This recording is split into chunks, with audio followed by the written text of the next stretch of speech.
last week's Torah portion. Moses complains to God. And Moses tells God, Lama hari'esa la'am hazeh, why are you making it so difficult for the Jewish people? Why are they suffering? Why are they going through so much pain and hardships? In this week's parsha, God responds, and he says, Vaera, I revealed myself to Abraham, Isaac, and Jacob. Ushmi Hashem loy neidaiti lehem. However, the name of Hashem, the four-letter name of God, the Tetragrammaton, I did not reveal to them. What did I reveal to them? I revealed to them the name of Shin Dalet Yud, the name of Shaddai. That is the name I appeared to Abraham, Isaac, and Jacob with. But the name of Vaera, the four-letter name of God, the Tetragrammaton, that name I have not revealed to the forefathers. However, I will reveal it. I will reveal it now to you and to the Jewish people. You are going to see my strength. You're going to see my power.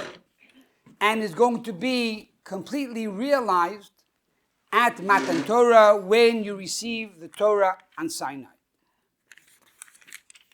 The Torah goes on to say, Lochein, therefore, tell the Jewish people, Ani Hashem, I am now going to reveal to them this name of God, this four-letter name, the Tetragrammaton.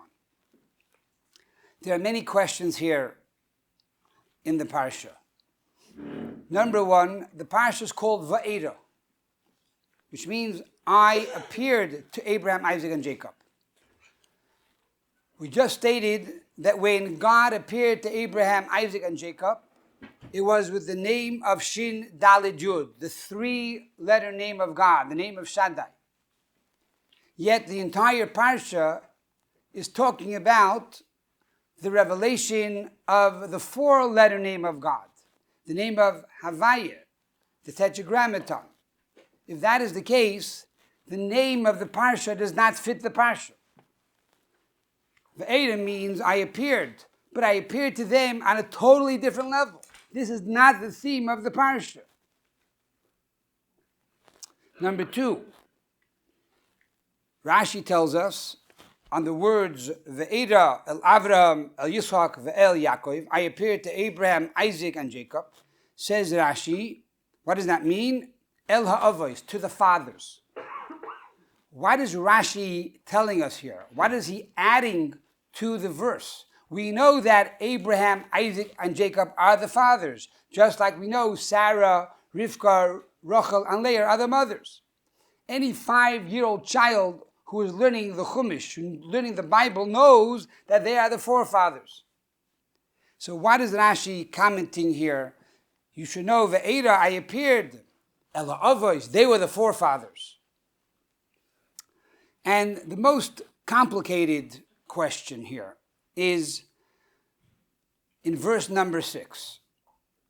After God tells Moses, I appeared to Abraham, Isaac, and Jacob, who are the fathers, with the name of Shin Dalet Yud only, and not with the name of Vaera, the Tetragrammaton.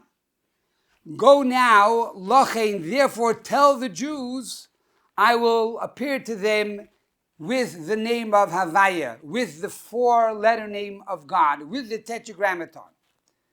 Lochein, therefore, is a consequence. What is the consequence?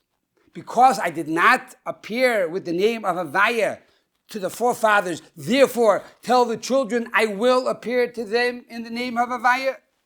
What is the lachin? What is the consequence? What is the continuity? What is the sequel of the story?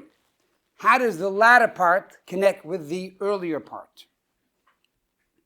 Based on all of these questions, we come to the realization and we come to the conclusion that it must be that in essence God did reveal the name of Vaera to our forefathers. And now it is going to be revealed, therefore, to the children as well. In other words, what is the meaning of avos? What is the meaning of parents? What is the meaning of fathers and mothers? A father and a mother, according to the Torah, is someone who is above the children, greater than the children. They are the source and the root of their children. They are the ones that bring their children into this world. And similarly, on a spiritual level, it was Abraham, Isaac, and Jacob. And similarly, Sarah, Rivka, Rachel, and Leah. They are our spiritual parents, and they brought us into the world. And they bestowed upon us these good qualities, these midos tovos, how we should act, ethics and values. And as the Alter Rebbe says in Tanya, they inherited to us a spiritual DNA that every Jew possesses. And that is the DNA of emunah, of faith in Almighty God. There's no such thing as a Jew that says, I am a non-believer. We are by nature believers, the children of believers. And even though perhaps one may grapple with their faith and they have doubts, you need to go deeper and blow off the dust, and you will reveal within you this essential, innate, natural DNA, which is the DNA gene of faith. Now, this concept of Abraham, Isaac, and Jacob being our fathers, which means that they inherited and bequeathed to us godliness, in this reality, they are even greater than Moses, because Moses is a child of Abraham, Isaac, and Jacob. The Talmud says in the Tractate of Brachos that there are only 3 fathers, only Abraham, Isaac, and Jacob, and similarly only 4 mothers, which is Sarah, Rivka, Rachel, and Leah, which means by nature, being that they are our fathers, we automatically inherit their DNA. We automatically inherit their blessings. We automatically inherit their spiritual wealth. This is not true necessarily for the other great leaders of the Jewish people, but it is true when we talk about Abraham, Isaac, and Jacob. And therefore Rashi underscores this by saying they are not only 3 major figures in history, but they are your fathers. And because they are your fathers, you have their qualities. You have their holiness. Furthermore, God tells Moses, because he complained, why are you paining the Jewish people? Why are you allowing them to suffer? God tells Moses, Chaval al the Avdin. It's a pity that we have lost Abraham, Isaac, and Jacob. It's a pity we have lost the fathers, and they are no longer here. We need to bemoan their loss. We need to cry their loss, because we no longer have these great leaders amongst the Jewish people. So even though Moses was great in his own right, and he was the first redeemer of the Jewish people, and the first Rebbe of the Jewish people, yet, at the same time, he was not the first father of the Jewish people. The first father of the Jewish people and fathers was Abraham, Isaac, and Jacob. If we have within us this level of Shem Havaya, if we have within us this level of godliness of the Tetragrammaton, it means it came from them. How did it come from them? We know that at Sinai, God revealed himself to the Jewish people. He came down and he said, Anochi Hashem Elikecha, I am God, your Lord. However, that was not all that took place at Sinai. The objective of Sinai and the novelty of Sinai was a lot deeper than that. It was that God empowered all of us with the ability to merge heaven and earth together, to unite spiritual and the physical, to transform the physical and make it spiritual. This is something that did not exist before Sinai. The human being, the Jew, did not have the power to take a physical object and make that physical object into a spiritual, godly object.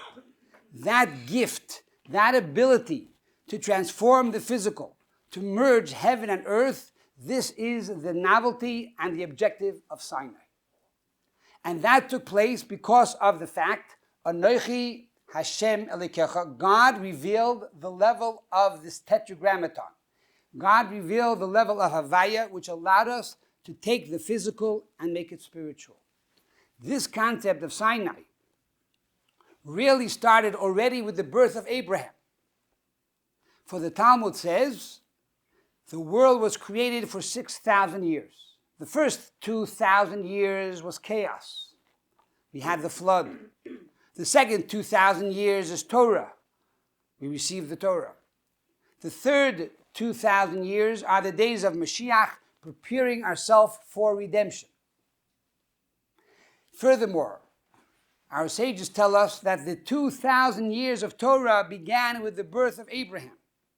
So Abraham already took us into this new generation, into this new era. And we were now transformed from the era of chaos to the era of Torah. So therefore, if Abraham brings us into the era of Torah within the life of Abraham, there is also this quality of Torah. There is also this quality of God's name, of the Tetragrammaton, where the physical becomes spiritual. Where do we see this in the life of Abraham?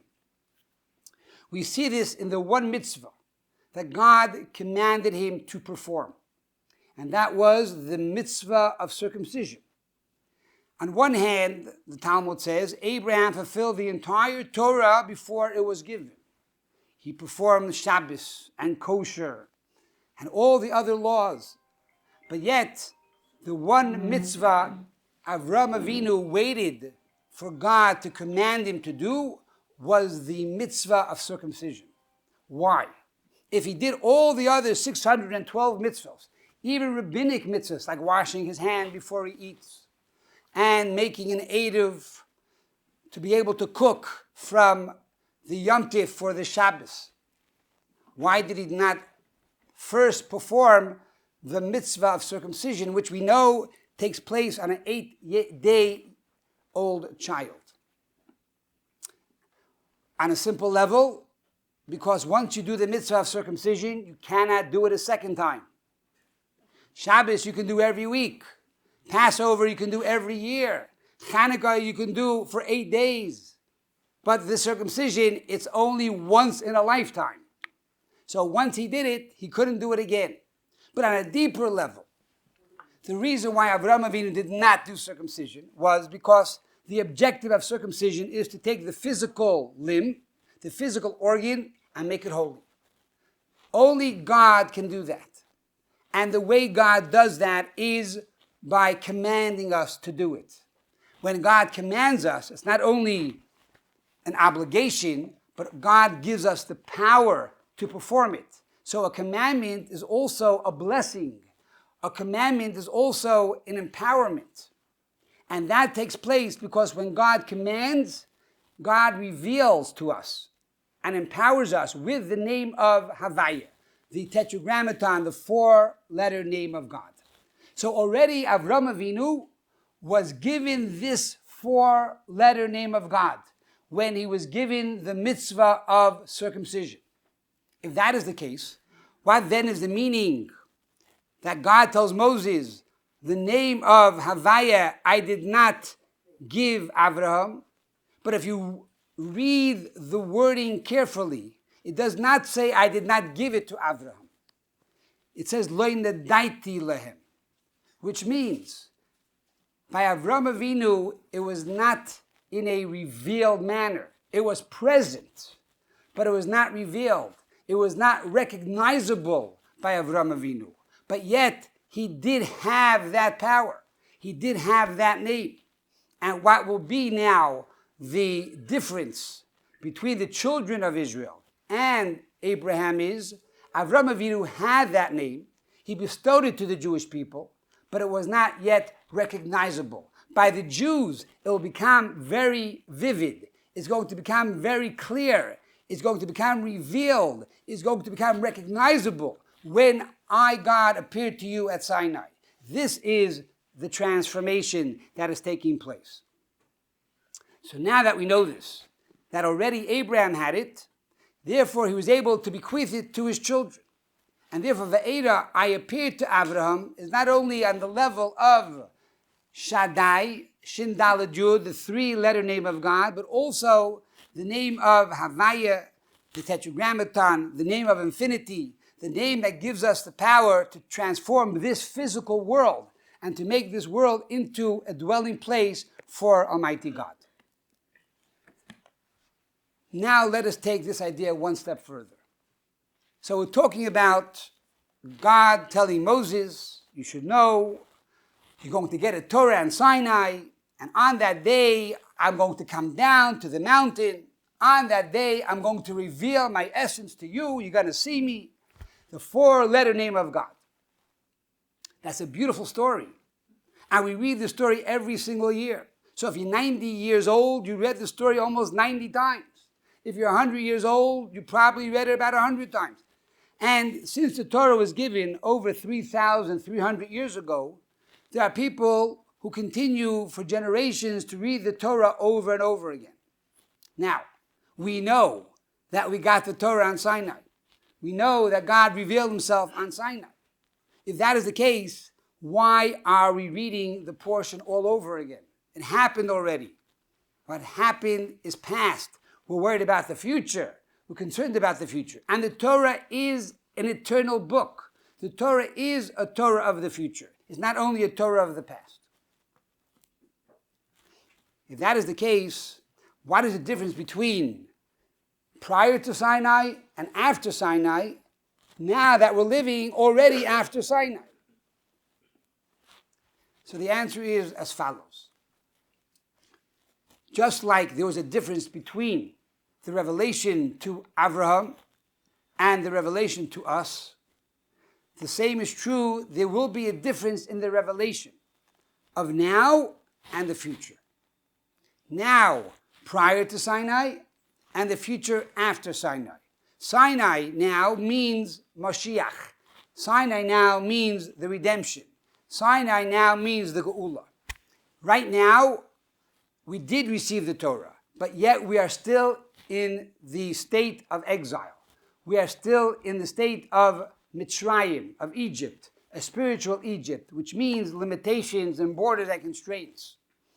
And even though already we received one level of Havaya, one level of godliness and revelation and the Tetragrammaton, after Moshiach comes, there will be a greater revelation of God's name, a greater revelation of this Tetragrammaton.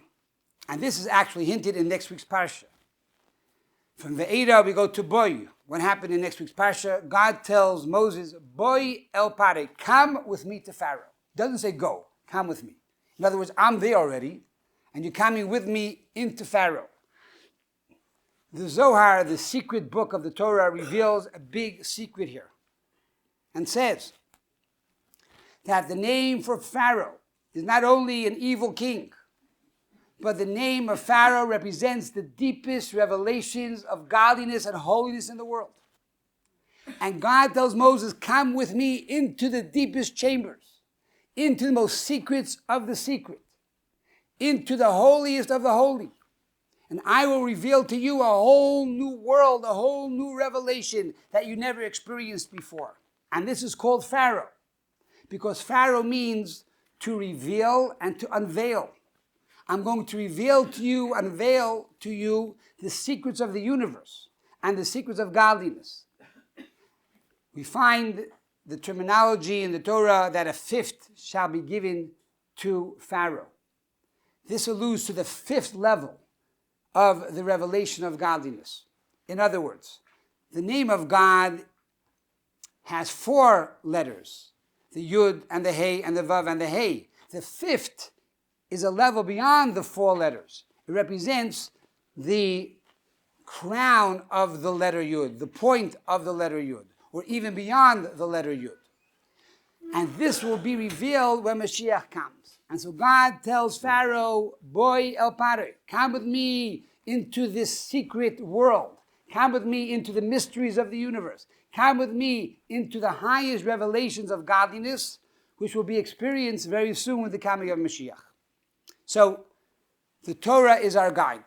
The Torah is our life. The Torah is our inspiration. We read now 3 parshiot in the book of Shemos.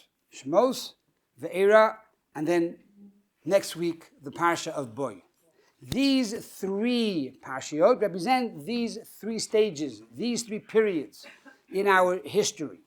First you have Shemos, the first parsha, which talks about going into Egypt, the pain and the suffering and the hardships and the preparation for Sinai. Vaera is now when we are receiving this revelation from God, the name of Havaya, the Tetragrammaton, and Boy represents a greater revelation, the 5th level, which we are going to receive with the coming of Moshiach. Now, the parsha of Vaera, and for sure the parsha of Boy, in most cases, are read in the month of Shevat. As you know, tomorrow we are celebrating the new month, Rosh Chodesh Shevat, and this Shabbos we read the Torah of Vaera, the portion of Vaera. So Vaera is being read in the month of Shevat. What does Shevat mean? Every month has a meaning. Shevat also alludes to the redemption, because Shevat, on one hand, means a scepter, a ruler. As it says, V'kom Shevet miYisrael, a leader, a scepter, a king will arise from the Jewish people, which alludes to the coming of Moshiach. So Shevat represents, number 1, Moshiach. It represents the scepter. Number 2, Shevat also means a branch. And this too alludes to Moshiach, because it says a branch will come forth from the family of David, the son of Yishai. Who is that? Again, the Moshiach. So Shevat is a very messianic month. It's a month that we have tremendous potential to bring about the redemption. Furthermore, in our generation, we have the merit in the month of Shevat that the previous Lubavitcher Rebbe passed away on the 10th of Shevat. And when a person, a tzaddik, passes away, all his mitzvos, all his Torah knowledge, all his accomplishments come together on that day. So the 10th of Shevat represents the epitome of the previous Rebbe, Rabbi Yosef Yitzchak, who passed away in 1950 on the 10th of Shevat. The previous Rebbe's life was also these 3 levels, these 3 periods. He was Rebbe for 30 years. 10, 10, and 10. He was a Rebbe for 10 years in Russia. He was a Rebbe for 10 years in Poland. And a Rebbe for 10 years in America. The 10 years in Poland were like Egypt. He went through terrible, terrible hardships and pain and suffering. As you know, he was incarcerated, he was beaten, he was tortured. He went through very, very difficult, challenging times in the land of Russia. And then he immigrated to Poland. In Poland already now it was teaching. He had the ability to teach Chassidus. Even though in Poland you had many great Hasidic masters. But we know there's a major difference between Chabad and other Hasidism, that Chabad focuses on elaborating on the secrets of mysticism, on the name of God, the Tetragrammaton, and to understand the depths of God and holiness. So therefore, in Poland, he now left Egypt and now entered into a new phase, which is the name of Havaya, to reveal God's name to the masses. After he left Poland, he came to America. when the Rebbe came to America in 1940, now his words were, I'm coming to America to tell the world America is nicht anders. To tell the world America is not different. Even in America, a Jew can live the way he lived in the Alte Shtetl as a religious Jew. But it was more than that. It was to bring the secrets of mysticism, to bring the values of Torah and mitzvahs to America, but more than that even, and that is to bring Geula, to start the third phase, which is to start to unleash the secrets of redemption. And this is, again, the three parshiyot of Shemois, Vaera, and Boy. And these were the three periods in his life. But now, we go from the 10th of Shevat to the 11th of Shevat, which is the day that the Rebbe assumed leadership of the Chabad movement, and the day he began to inspire the entire world. The number 10 in Judaism represents holiness. That's why we have 10 people for a minyan. As it says, Asiri Yeh Kodesh, the 10th shall be holy.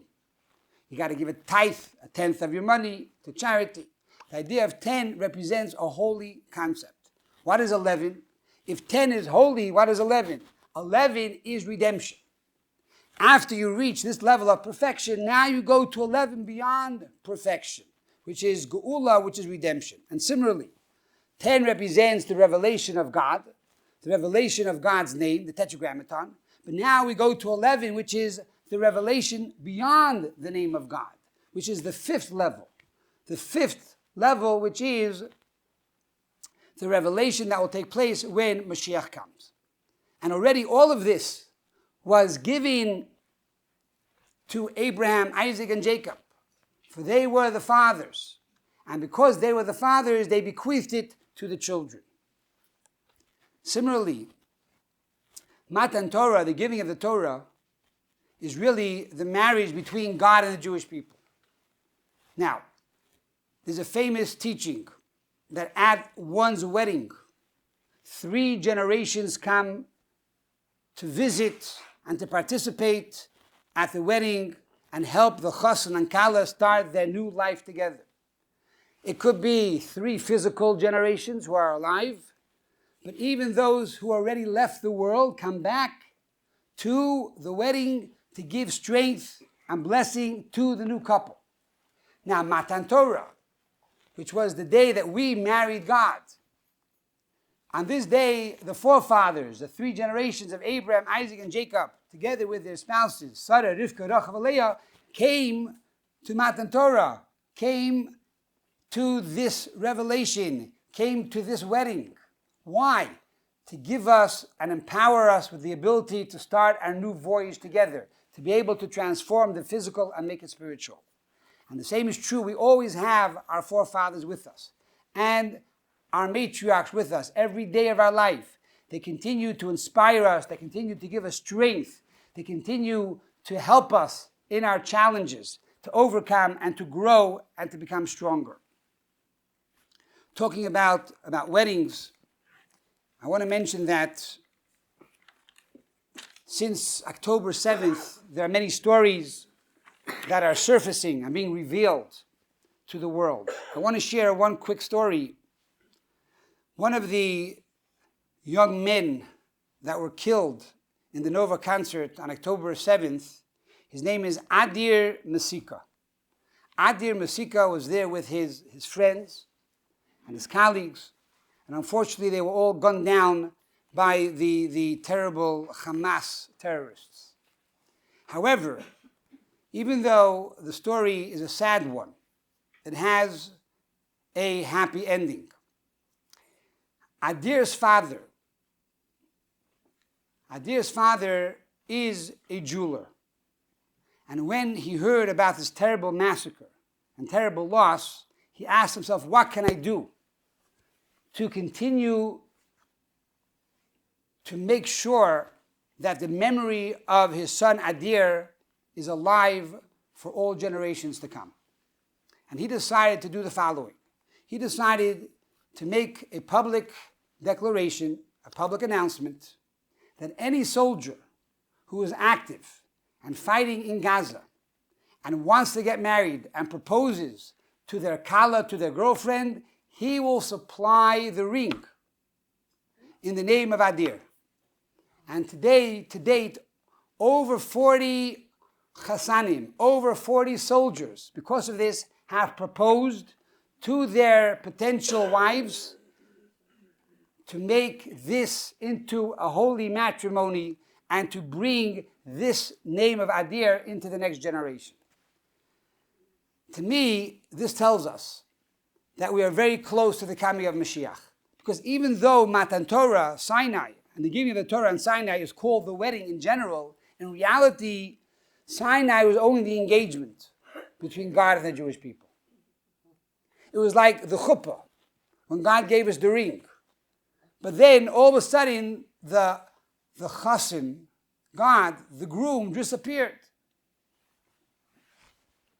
We know about the brides who run away, and he was a runaway chassim.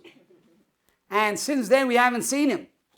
And we're waiting for God to come back and finish the job and finish the wedding to bring about the ultimate unity between God and the Jewish people. So now that we see that there's so many young men who are proposing to their wives and giving them this engagement ring, we know that very, very soon the ultimate wedding between God and the Jewish people will manifest with the coming of Moshiach speedily in our days.